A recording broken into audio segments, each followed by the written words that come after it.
Stratton. Tony and I are going to swap spaces. Okay, so Juan Fernandez. Good evening, Madam Mayor, members of the council. I'm Juan Fernandez. I'm a resident of Waterman Meadows. Thank you for the opportunity to speak tonight. On September the 5th, the previous tenants at 9245 Rancho moved out and appeared to leave behind at least 3 large canine police-style dogs. I was somewhat concerned about the animals' welfare, but admittedly, I was more concerned the dogs might start barking more than usual, and they might become more aggressive than usual if abandoned. My presumption was shared by my neighbor, Catherine, who asked me if I could tell if the animals had food or water. She and her husband, Steve, offered to feed the dogs and provide water. We later learned they hadn't been abandoned. There was just an extended period of time they were left unattended, approximately 48 hours. Our other neighbor, Adam, around the corner on Cupertino, doesn't let his own dogs out in their yard as often because these same German Shepherds are untrained and they literally jump against the fence so aggressively that they've broken through the fence multiple times and he's had to repair the fence.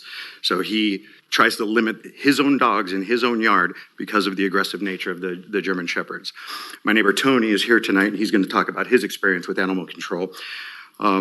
And then on August 25th, our neighbor Dee, Ms. Perkins on the other side, called animal control about a puppy at the 9245 address that had been left outside in the rain and was yowling for at least 5 hours.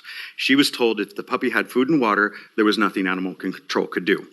I ask, how many times must animal control be contacted about the same address before they'll do more than just send a letter? On June 26th, council was given a general staff report on noise. I'm sorry I missed that report.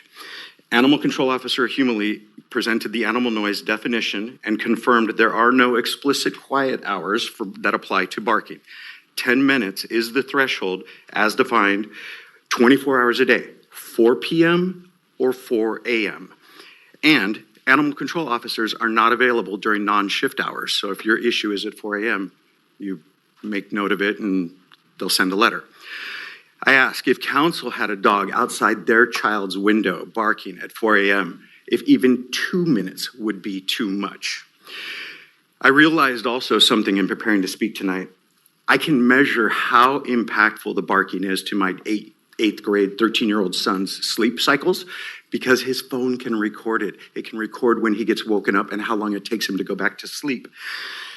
If sleep isn't a quality of life issue, I don't know what is.